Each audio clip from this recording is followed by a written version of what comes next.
नमस्कार साथियों, मैं हरिओम पांडे एक बार फिर अपने चैनल सारा लर्निंग पॉइंट पर आप सभी का स्वागत करता हूं। और इस वीडियो के माध्यम से हम लोग आज गोदावरी रिवर सिस्टम को पढ़ेंगे, अर्थात गोदावरी नदी का अपवाह तंत्र या नदी बेसिन, गोदावरी नदी बेसिन का आज हम इस वीडियो के माध्यम से अध्ययन करेंगे। तो आइए देखते हैं गोदावरी रिवर सिस्टम को। गोदावरी रिवर की ओरिजिन आपको दिख रही है यहाँ 20 नॉर्थ में त्र्यंबकेश्वर, जो कि नासिक में है और नासिक महाराष्ट्र में पड़ता है, अर्थात पश्चिमी घाट इंडिया का जो ये साइड है, ये साइड यहाँ नासिक से ही गोदावरी नदी निकलती है। गोदावरी नदी के बारे में कुछ इंपॉर्टेंट फैक्ट हम लोग पहले जान लेते हैं, फिर गोदावरी रिवर सिस्टम को हम लोग समझेंगे। तो गोदावरी के बारे में इंपॉर्टेंट फैक्ट की बात करें तो ये साउथ इंडिया की सबसे बड़ी नदी है, साउथ इंडिया की सबसे बड़ी नदी है। इस पॉइंट को आप सभी लोग ध्यान रखिएगा। और प्रायद्वीपीय भारत की अगर हम बात करें तो ये प्रायद्वीपीय भारत की सबसे लंबी नदी है, लॉन्गेस्ट रिवर आप कह सकते हैं, लॉन्गेस्ट रिवर। इस पॉइंट को ध्यान रखिएगा, आपके पेपर में सीधे सीधे ये पॉइंट आपको मिल जाते हैं। Longest river in south India, then option is correct Godavari. लंबाई इसकी कितनी है?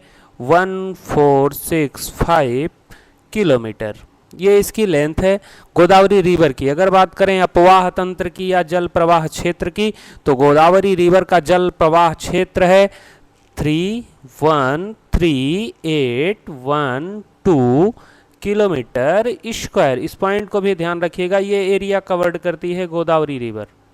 एरिया जो गोदावरी कवर्ड करती है वो कितनी है?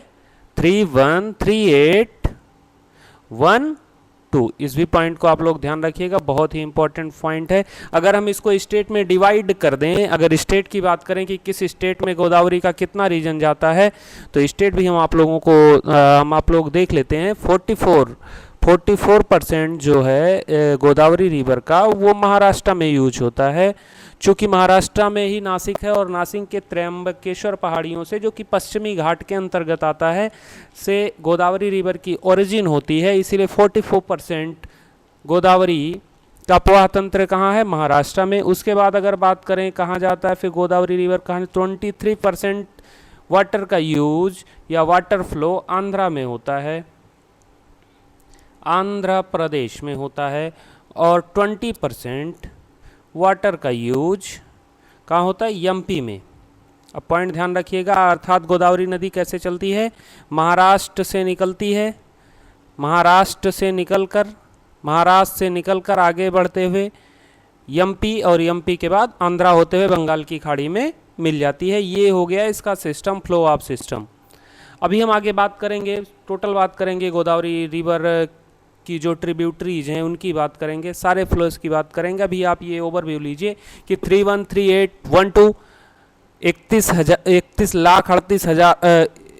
3,13,812 किलोमीटर इसका टोटल एरिया है, जो कि नदी का एरिया है। और अगर लेंथ की बात करें तो इसकी टोटल लेंथ कितनी है? 1465 किलोमीटर इसकी टोटल लंबाई है। और ये साउथ इंडिया की सबसे बड़ी रिवर है, या हिंदी में बोलें तो दक्षिण भारत की सबसे लंबी नदी या प्रायद्वीपीय भारत की सबसे लंबी नदी है। बात करें अगर स्टेट में तो 44% इसका प्रवाह जो है वो महाराष्ट्र में है, 23% आंध्र प्रदेश में और 20% एमपी में है। अब बात करते हैं गोदावरी रिवर सिस्टम के फ्लो की। हम इसकी ब्रीफ डिस्क्रिप्शन देखेंगे गोदावरी रिवर की। आइए शुरू करते हैं। गोदावरी रिवर का ओरिजिन जो हो रहा है वो कहाँ से हो रहा है? नासिक से। कहाँ से? नासिक से गोदावरी निकलती है, नासिक के त्र्यंबकेश्वर से। यहाँ त्र्यंबकेश्वर की पहाड़ियाँ हैं और इन्हीं पहाड़ियों से गोदावरी रिवर की ओरिजिन होती है। कौन सी रिवर निकल रही है यहाँ से? गोदावरी। दक्षिण भारत की सबसे लंबी नदी या प्रायद्वीपीय भारत की सबसे लंबी नदी। अब देखिए रिवर का फ्लो किस साइड में है? इस साइड में। फिगर ध्यान से देखिएगा, तभी हम लोग ट्रिब्यूटरी समझ पाएंगे, लेफ्ट एंड राइट। अगर रिवर का फ्लो जिस दिशा में हो रहा है उस दिशा की तरफ आप मुंह करके खड़े हो जाइए और आपके लेफ्ट हैंड जो होगा वो उधर से आने वाली नदियाँ आपकी लेफ्ट ट्रिब्यूटरीज होंगी और राइट साइड जो होगा उधर से आने वाली नदियाँ आपकी राइट ट्रिब्यूटरीज आती हैं। तो गोदावरी जब त्र्यंबकेश्वर से निकलती है, त्र्यंबकेश्वर जो कि नासिक में है, तो उसके राइट से एक ट्रिब्यूटरी जाकर गोदावरी से मिलती है और उसका नाम क्या होता है? प्रवरा। क्या नाम होता है? प्रवरा। नाम एक एक ध्यान रखिएगा। प्रवरा रिवर राइट से सबसे पहले आकर उससे मिलती है, फिर गोदावरी से मिलती है, फिर राइट से ही एक और रिवर जो कि गोदावरी की ट्रिब्यूटरी है राइट से ही आकर मिलती है, उसका नाम है मूला। नाम इसलिए बता रहा हूं क्योंकि सारे नाम बहुत ही इंपॉर्टेंट हैं, सारे नाम बहुत ही इंपॉर्टेंट है। गोदावरी महाराष्ट्र से आगे बढ़ रही है, चलती चली जा रही है अभी आगे, फिर जाएगी एमपी, फिर जाएगी आंध्र प्रदेश होते हुए बंगाल की खाड़ी में। लेफ्ट से एक और ट्रिब्यूटरी आती है, बहुत ही इंपॉर्टेंट नाम है, कलर बदल देते हैं, आप लोग इसको जरूर ध्यान रखिएगा, ये पेपर में क्वेश्चन आ चुका है। ये इसका नाम है पूर्णा। कौन सी रिवर है? पूर्णा रिवर आकर मिलती है। पूर्णा रिवर गोदावरी से लेफ्ट से आकर मिलती है। राइट से एक बहुत ही इंपॉर्टेंट नदी, आप सभी लोगों को जानना चाहिए इस नदी के बारे में, इसका ब्रीफ डिस्क्रिप्शन हम लोग पढ़ेंगे कभी। नदी का नाम है मंजीरा।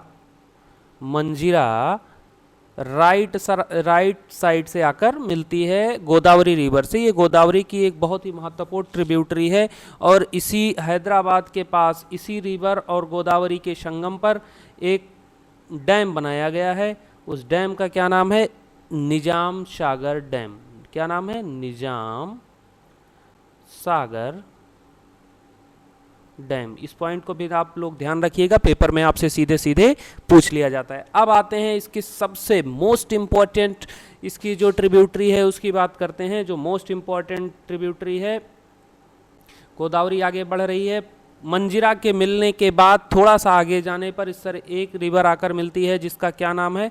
प्राणहिता। अब ये इंपॉर्टेंट क्यों है इसको भी देख लेते हैं हम लोग। प्राणहिता रिवर जो कि गोदावरी की एक प्रमुख सहायक नदी है। अब बात करते हैं ये इंपॉर्टेंट क्यों है इस बात की। तो इसकी कुछ प्रमुख सहायक नदियां हैं जो कि पेपर में हम लोगों को देखने को मिल जाती हैं। वर्धा, देखिए एक एक पॉइंट आप लोग ध्यान रखिएगा, सारे पॉइंट बहुत इंपॉर्टेंट है। वर्धा आकर मिलती है। वर्धा की एक सहायक नदी है पेनगंगा। देखिए गंगा आया है इसीलिए इंपॉर्टेंट हो जाती है नदी की। प्राणहिता किसकी सहायक नदी है या पेनगंगा किसकी सहायक नदी है? तो पेनगंगा सहायक नदी है वर्धा की। वर्धा किसकी सहायक नदी है? प्राणहिता की। प्राणहिता किसकी सहायक नदी है? गोदावरी की। लेकिन आपसे जब क्वेश्चन पूछा जाता है कि पेनगंगा किसकी सहायक नदी है, तो आपको ऑप्शन में ना वर्धा मिलेगा ना प्राणहिता, सीधे आपको गोदावरी दिखेगा और आपको गोदावरी टिक कर देना है। और प्राणहिता की एक और सहायक नदी है जिसका क्या नाम है? वेनगंगा। पेनगंगा और बेनगंगा किसकी सहायक नदियां हैं? तो पेनगंगा और बेनगंगा प्राणहिता की सहायक नदियां हैं। बट यदि आपको प्राणहिता ऑप्शन में नहीं दिख रहा है तो आपका उत्तर क्या सही होगा? गोदावरी। और इसके संगम पर ही प्राणहिता और गोदावरी के संगम पर एक डैम का निर्माण किया गया है। उस डैम का नाम क्या है?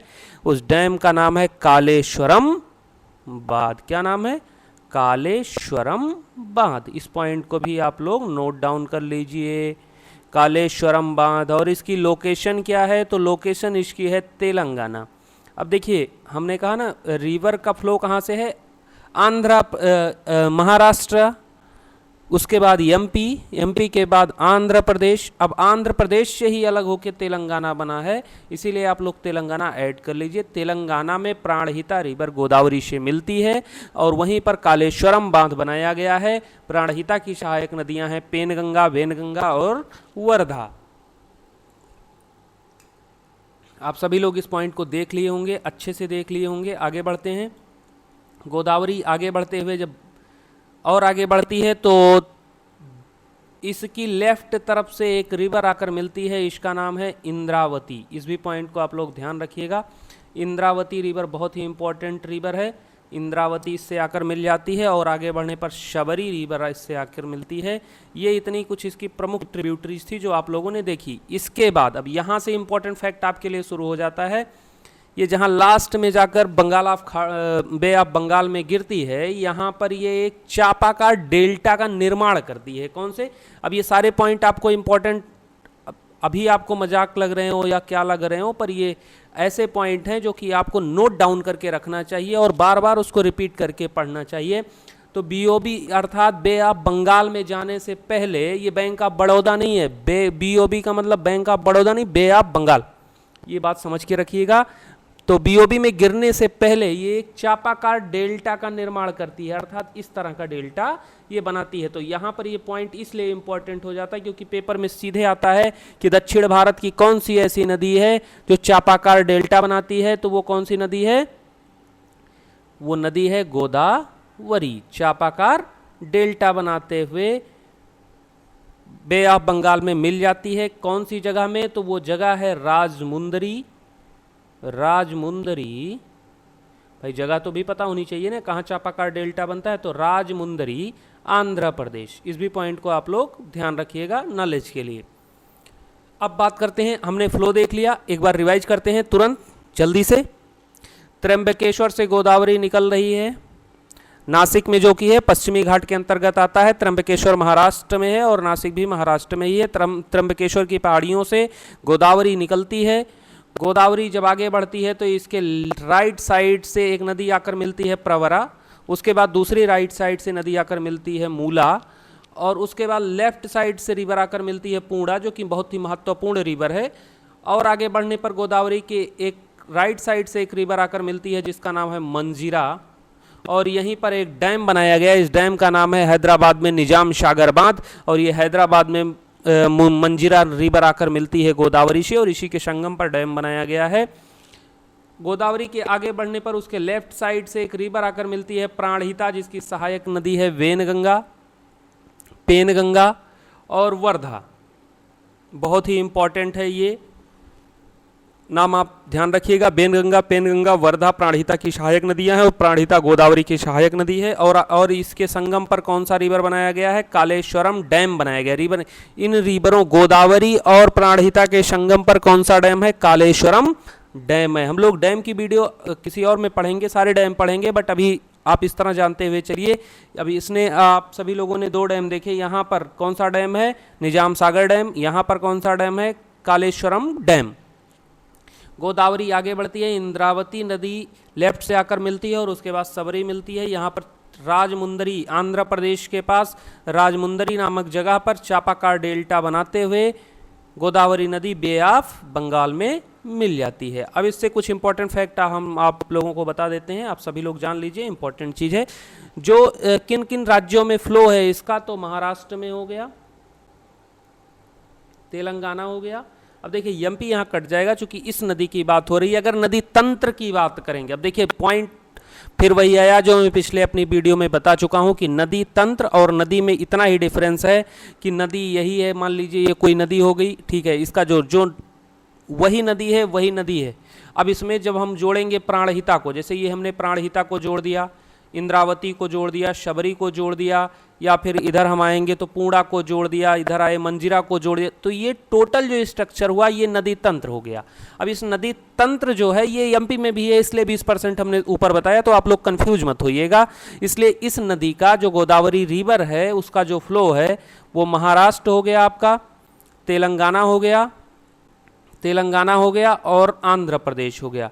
इन तीनों में तो इस रिवर का फ्लो है, जो ये गोदावरी रिवर है, इस पॉइंट को ध्यान रखिएगा। महाराष्ट्र, तेलंगाना और आंध्र प्रदेश, आंध्र प्रदेश में तो ये रिवर का फ्लो है, गोदावरी रिवर इसमें जाती है। बट इसके जो ट्रिब्यूटरीज हैं अर्थात तंत्र की अगर बात की जाए तो वो कितने राज्यों को और कवर करती है? छत्तीसगढ़, उड़ीसा और एमपी। अब ये टोटल कितने राज्य हुए? 6।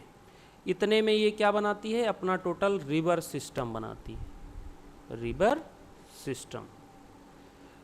तो गोदावरी रिवर का जो रिवर सिस्टम है वो कितने राज्यों में है? 6 राज्यों में, 6 स्टेट कवर करती है गोदावरी रिवर का रिवर सिस्टम। अगर बात करें गोदावरी रिवर की, तो गोदावरी रिवर कितना कवर करती है, तो वो है 3 state. Only Godavari river 3 state को कवर करती है और रिवर सिस्टम 6 स्टेट को कवर करता है। इसमें महाराष्ट्र, तेलंगाना, आंध्र प्रदेश, उड़ीसा और एमपी की अगर बात करें तो इसकी जल को लेके, गोदावरी रिवर के जल को लेके बहुत ही विवाद चल रहा था। इसके समाधान के लिए 1956 में inter state water dispute authority बनाई गई, अर्थात ISWDA बनाया गया, जो कि ये तय करता था कि इसका कैसा यूज कौन सा स्टेट करेगा। अब अगर बात करें कि इससे जुड़े कुछ और इम्पोर्टेंट फैक्टों की, तो गोदावरी रिवर को क्या कहा जाता है, दक्षिण गंगा। दक्षिण गंगा, पॉइंट एक ध्यान रखिएगा, दक्षिण गंगा या बूढ़ी गंगा, ये पेपर में आपको मिल जाएंगे। बूढ़ी गंगा भी किसको कहा जाता है, गोदावरी को। दक्षिणी गंगा या बूढ़ी गंगा किसे कहा जाता है, गोदावरी नदी को। इस नदी के किनारे कौन कौन से शहर हैं, ये भी आपको पेपर में मिल जाते हैं। तो त्र्यंबकेश्वर ओरिजिन है, नासिक ओरिजिन है, नागपुर, निजामाबाद, भद्राचरण, ये जितने भी शहर हैं जो महत्वपूर्ण हैं आपने देखें। तो आशा करते हैं आज का वीडियो आपको समझ में आया होगा और गोदावरी रिवर सिस्टम आपको बहुत ही बेहतरीन तरीके से समझ में आई होगी। आपको अगर वीडियो पसंद आई है तो प्लीज़ वीडियो को लाइक कर दें। यदि आपको लगता है किसी और चीज़ पर आपको वीडियो की ज़रूरत है, यदि आप चाहते हैं कुछ और पढ़ना, तो प्लीज़ कमेंट में पिन करें। कुछ नहीं करना है, मोबाइल उठाइए, टाइप कीजिए आपको पढ़ना क्या है, मेरे पास मैटर आएगा, मैं आपको वही पढ़ाऊँगा जो आप पढ़ना चाहते हैं। तो प्लीज़ जो आप चाहते हैं आपको वही मिलेगा, बस आप टाइप कीजिए। मिलते हैं अगली वीडियो में, तब तक के लिए जय हिंद, जय भारत।